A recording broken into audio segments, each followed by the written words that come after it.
आजकल इस गेम का क्रेज बहुत सारे लोगों में काफी ज्यादा बढ़ गया है। उनमें से एक है रहीम, जिसने हमें इस वीडियो की स्टोरी भेजी है।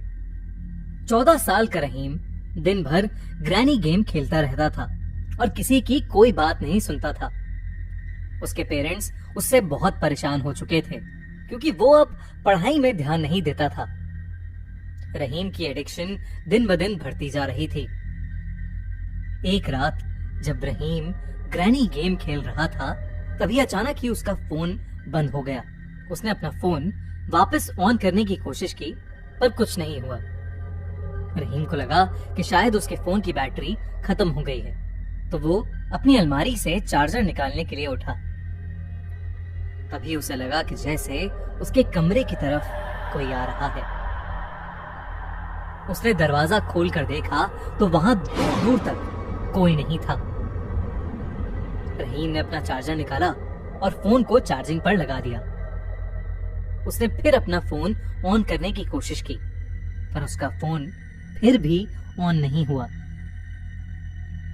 वो फोन ठीक ही कर रहा था कि तभी उसके कमरे का दरवाजा झटके से खुला और फिर धीरे से अपने आप बंद हो गया। रहीम थोड़ा घबराहट में दरवाजे की तरफ देख रहा था कि तभी दरवाजे के पास लगे हुए शीशे में उसे एक साया दिखा। लाइट ऑफ होने की वजह से वो साफ साफ नहीं देख पा रहा था, लेकिन जब रहीम उस शीशे के पास गया तो उसके पैरों तले जमीन खिसक गई। शीशे में उसे एक बूढ़ी औरत दिख रही थी, जिसकी आंखें पूरी तरह सफेद थीं। मुंह से हल्का सा खून बह रहा था और चेहरे पर एक बहुत ही डरावनी स्माइल थी। रहीम तो जैसे तैसे वहां जम सा गया।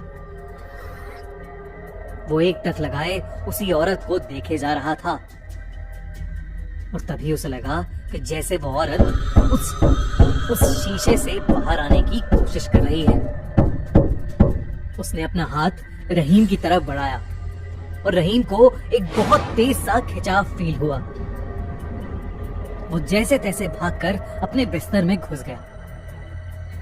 थोड़ी देर के लिए उसे ऐसा लगा जैसे अब उसके कमरे में कोई नहीं है, तो उसने अपने मुंह से चद्दर हटाई, पर वो बूढ़ी औरत ठीक उसके सामने हवा में झूल रही थी। उसने रहीम का गला पकड़ लिया और अपने लंबे नाखूनों से उसे जोर से दबाने लगी। रहीम के मुंह से चिल्लाने की आवाज भी नहीं निकल पा रही थी, बस वो जोर जोर से अपने हाथ पैर चला रहा था। तभी हिम्मत करके रहीम बहुत जोर से चीखा। उस आवाज को सुनकर रहीम के पेरेंट्स भागते हुए उसके कमरे में आए और उन्होंने देखा कि वो सोते हुए चिल्ला रहा है।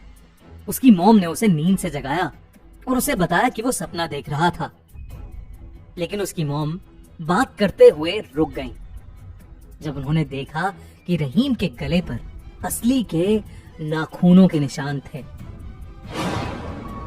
उस दिन के बाद से रहीम ने हॉरर गेम्स खेलना छोड़ दिया। आपको क्या लगता है, क्या रहीम सच में कोई सपना देख रहा था? लेकिन फिर वो निशान जो उसके गले पर थे, वो कहां से आए?